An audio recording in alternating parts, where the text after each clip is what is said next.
नमस्कार देवियों और सज्जनों, प्रारब्ध के इस मंच पर आप सभी का मैं व्यालोक स्वागत करता हूं। आपने अगर सब्सक्राइब कर लिया है तो बेल आइकन जरूर दबा लें ताकि आपको प्रारब्ध के हर एक वीडियो की सूचना समय समय पर मिलती रहे। आज मैं ये वीडियो सिंगल कर रहा हूं क्योंकि यह विषय मेरे दिल के करीब है। तिलचट्टों की बात बहुत हो रही है। यत्र तत्र सर्वत्र तिलचट्टे ही तिलचट्टे।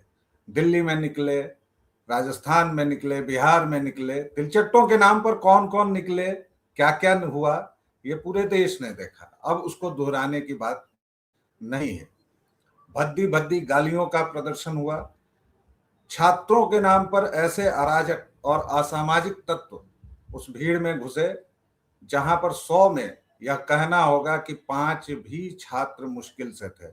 हालांकि हमारे कुछ तथाकथित यूट्यूबर लोग हैं जो घूम घूम कर खोज खोज कर ऐसे बच्चों को ला रहे हैं, चाहे वो 20 तारीख के पहले वाले वीडियोज ही क्यों ना हो, और बता रहे हैं कि नहीं जी साहब, ये तो छात्रों का आंदोलन था।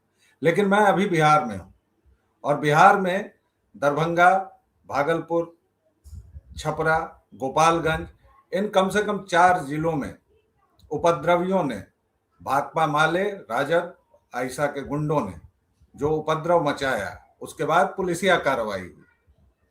पुलिसिया कार्रवाई क्या हुई? पुलिस ने सबसे पहले तो उपद्रवियों की पहचान के लिए पोस्टर निकाला। उसके बाद पुलिस ने धरपकड़ चालू की और कई सारे लोगों को अंदर भी किया गया। उसके बाद अरण्य रोदन शुरू हुआ। संसद से लेकर सड़क तक तेजस्वी यादव मैदान में आ गए। कहा गया कि भाई ये छात्र हैं, छात्रों पर जुल्म हो रहा है।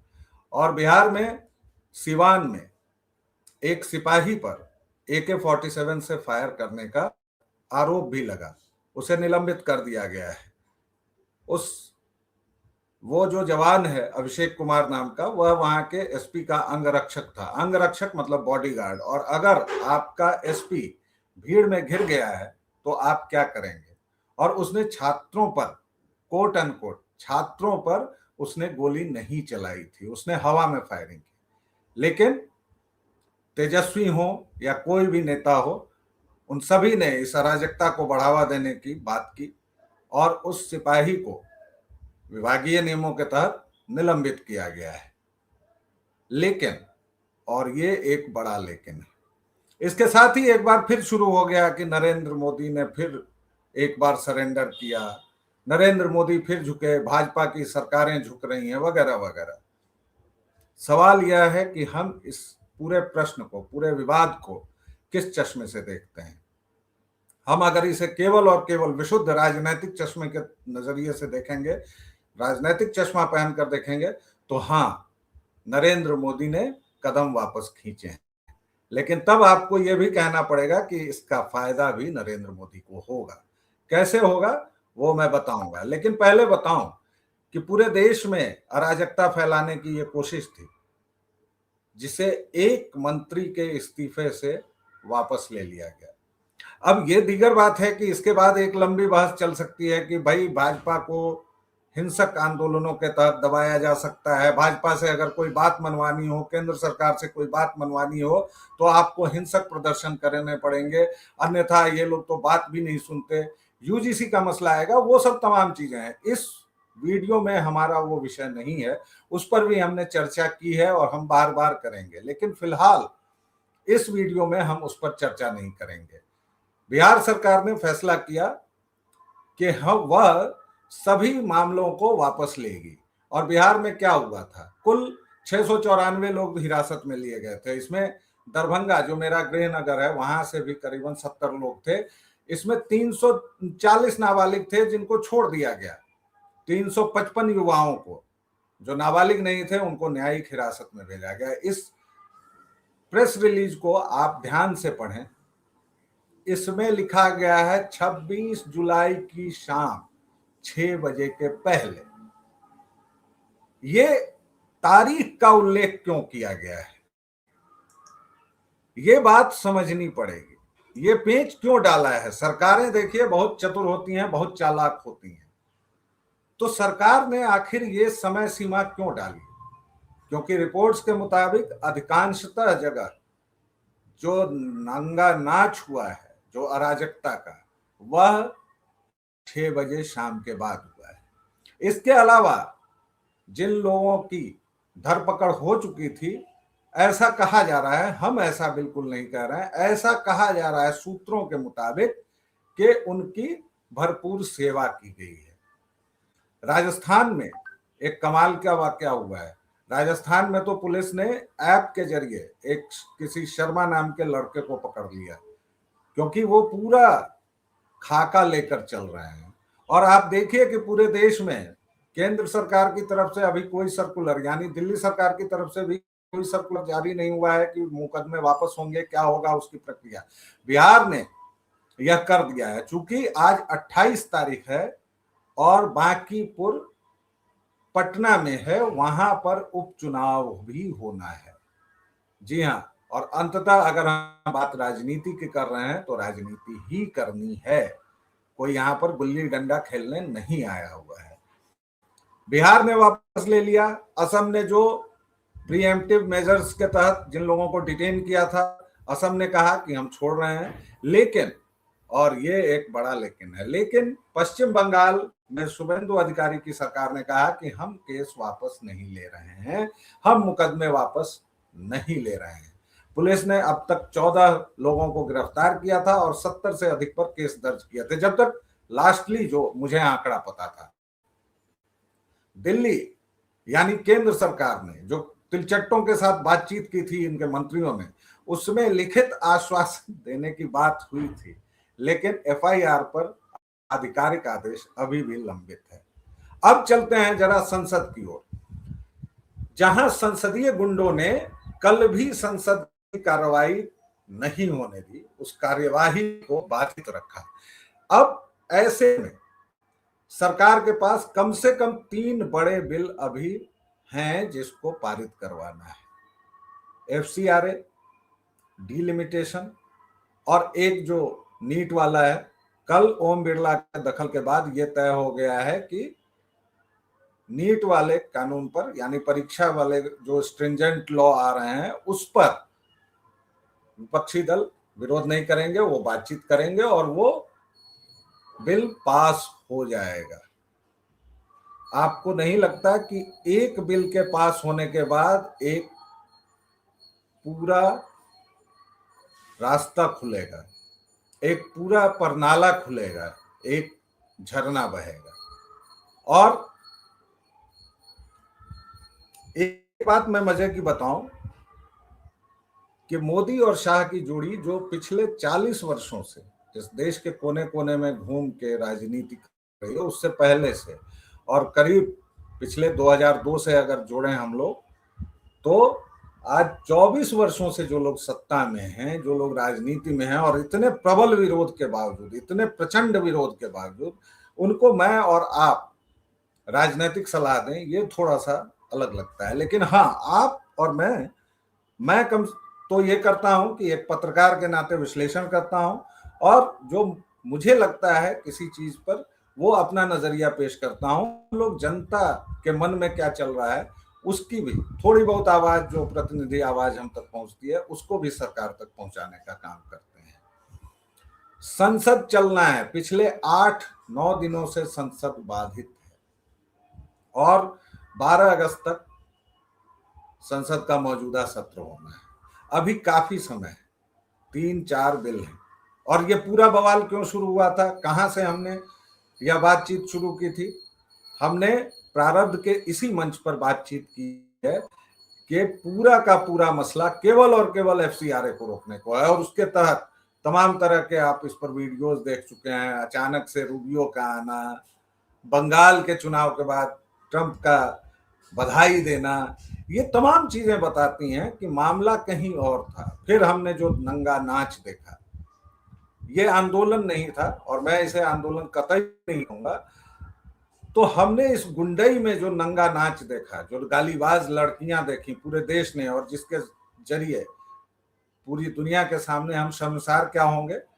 पूरा पश्चिम तो खैर, हमने तो पहली बार ये देखा कि पश्चिम के वो कल्चर से इस देश में एक आंदोलन खड़ा किया गया, तथाकथित आंदोलन। जिसमें गुंडई के तत्व ज्यादा थे।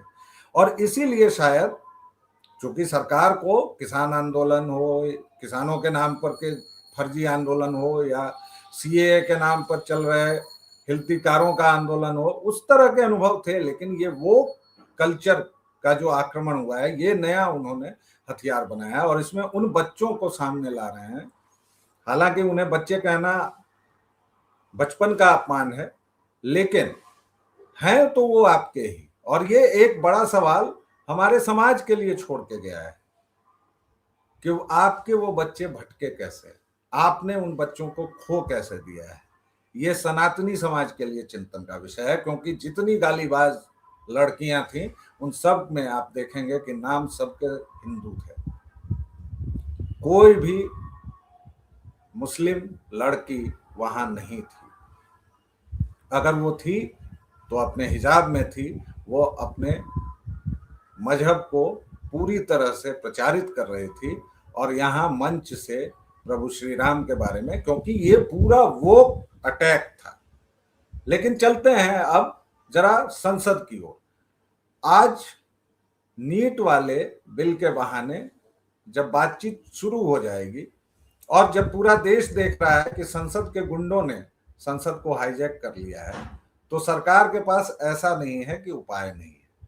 सबसे बड़ी बात जो सरकार के पास है, जिस पर कोई विश्लेषक, राजनीतिक विश्लेषक, मैं सोच रहा था कि उस पर चर्चा करते होंगे, लेकिन कोई उस पर चर्चा नहीं कर रहे हैं कि सरकार ने इस बीच चुपके से 357 ब्रूट मेजॉरिटी कह सकते हैं, उतने सांसदों का जुगाड़ कर लिया है। टीएमसी के 20 सांसद टूट चुके हैं, 3 राज्यसभा वाले चले गए। इसके अलावा लगातार एनसीपी कभी इधर भी आंदोलन कर रही है, उधर सुप्रिया सुले मिल भी रही हैं, अजीत पवार गुट भी मिला है। तो कुल मिलाकर अगर आप देखेंगे तो संसद में, लोकसभा में 357 का जुगाड़ हो चुका है। अंतिम स्थिति क्या हो सकती है? अंतिम स्थिति ये होगी कि ये लोग लगातार स्टॉल करते रहेंगे, संसदीय कार्यवाही को नहीं होने देंगे। 1 दिन, 2 दिन, 3 दिन, फिर सरकार क्या करेगी? ध्वनिमत से करेगी, इनका बहिर्गमन के बाद करेगी, अध्यादेश ला सकती है, कुछ भी कर सकती है। लेकिन एक बार जब डिलिमिटेशन का बिल पास हो गया, एक बार जब एफसीआर है, और कुल मिलाकर इस सरकार का लक्ष्य वही था। राजनीति में हम सभी लोगों को बुरा लगा, क्योंकि कुछ गुंडों के सामने सरकार का झुकना यह किसी भी राष्ट्रवादी को अच्छा नहीं लगेगा। लेकिन राष्ट्रवादियों को बुरा इसलिए लगा क्योंकि वह हृदय से सोच रहा है, मस्तिष्क से नहीं। और राजनीति मस्तिष्क की चीज है, हृदय की नहीं। राजनीति बहुत क्रूर है, बहुत कठोर है, और राजनीति पुंछ चली है। राजनीति का अंतिम कोर लक्ष्य क्या होता है? सत्ता पाना और सत्ता में बने रहना, ताकि आप काम कर सकें। इस पर कुछ शुद्धतावादी मित्र कह सकते हैं कि तो फिर फलानी पार्टी में और इसमें अंतर क्या है? अब अगर यह भी मुझे बताना पड़े तो फिर आपकी बलिहारी है कि अगर आपको नहीं दिख रहा है, अगर आपको ये केवल नहीं दिख रहा है कि बाकी सारी बातें छोड़ दीजिए। भाजपा ने अगर अपने शैशव काल से, अपने बचपन से, जनसंघ के पूर्व अवतार से आज तक इस देश के सामने 3 बड़े लक्ष्य रखे थे, उसमें से 2 अगर पूरे कर दिए हैं, तो इसका मतलब है कि वह आपकी भावनाओं के मुताबिक चल रही है। अनुच्छेद 370 का हटना, राम मंदिर का बनना, ये 2 कारण पर्याप्त हैं उसका अपने कोर वोटर्स को बनाए रखने के लिए। बीच में जितनी भी उथल पुथल है वह हमारी सामाजिक चर्निंग का परिणाम है, वह हमारी सामाजिक उथल पुथल का परिणाम है। अभी के दौर में जितनी बातें हो रही हैं कि सरकार झुक गई, सरकार ने कदम वापस खींच लिए, मोदी फिर से घुटने टेके, वगैरह वगैरह, उन पर मुझे केवल एक बात कहनी है कि जो सरकार नक्सलियों का खात्मा कर सकती है, जो सरकार 370 को हटा सकती है। उस सरकार के पास ऐसा क्या होता है कि वह किसानों के नाम पर, भले ही वह अराजक भीड़ हो। हाँ, इस सरकार में एक कमी है कि यह अपने ही लोगों पर एयरफोर्स से बम नहीं गिरवा सकती है, जो कांग्रेस की सरकारों ने किया है। लेकिन चलते चलते बस इतना कहना चाहूंगा कि पिक्चर अभी बहुत बाकी है, और हाथ में पॉपकॉर्न लीजिए, आनंद कीजिए और मजे देखिए। इन दोनों की जोड़ी जो है और पूरी भाजपा जो है वह जरूर इस पूरी स्थिति को केवल इसलिए सह रही है कि अपने नागरिकों पर आप गोली नहीं चला सकते, पहली बात। और दूसरी बात कि जब बड़े लक्ष्य हों तो छोटे लक्ष्यों को, पूरी जंग जीतने के लिए कुछ लड़ाइयां हारने में कोई संकोच नहीं होना चाहिए। यह हर एक बड़े सिपाह सालार का जीवन हमें दिखाता है। खुद मोहम्मद ने भी कई बार कदम पीछे खींचे हैं, खुद मोहम्मद के जंगजू ने भी यही सीखा है। तो इसलिए इस वापसी को, कदम खींचने को लेकर बहुत ज्यादा गंभीर होने की जरूरत नहीं है। ये एक राजनीतिक कदम है, और जैसा कि आप देख रहे होंगे कि लोगों जिस तरह का आवाज है, उससे मुझे लगता है कि मोदी को इसका राजनीतिक फायदा ही मिलेगा। और तिलचट्टों, सावधान रहो, अभी हिट और बेगॉन का स्प्रे होता रहेगा, तुम्हारी जान अभी बचने वाली नहीं है। अभी के लिए इतना ही। अगर वीडियो में आपको तनिक भी लगा हो कि कुछ काम की बातें हुई हैं तो प्लीज इसको आगे बढ़ाइएगा, और लाइक शेयर सब्सक्राइब करते रहिए। प्रारब्ध का बेल आइकन जरूर दबा लें ताकि सभी वीडियो की सूचना आपसे मिलती रहे, आप सभी को समय समय पर। अभी के लिए इतना ही, अगले वीडियो में फिर मिलेंगे, तब तक के लिए दीजिए आज्ञा। जय जय सिया राम।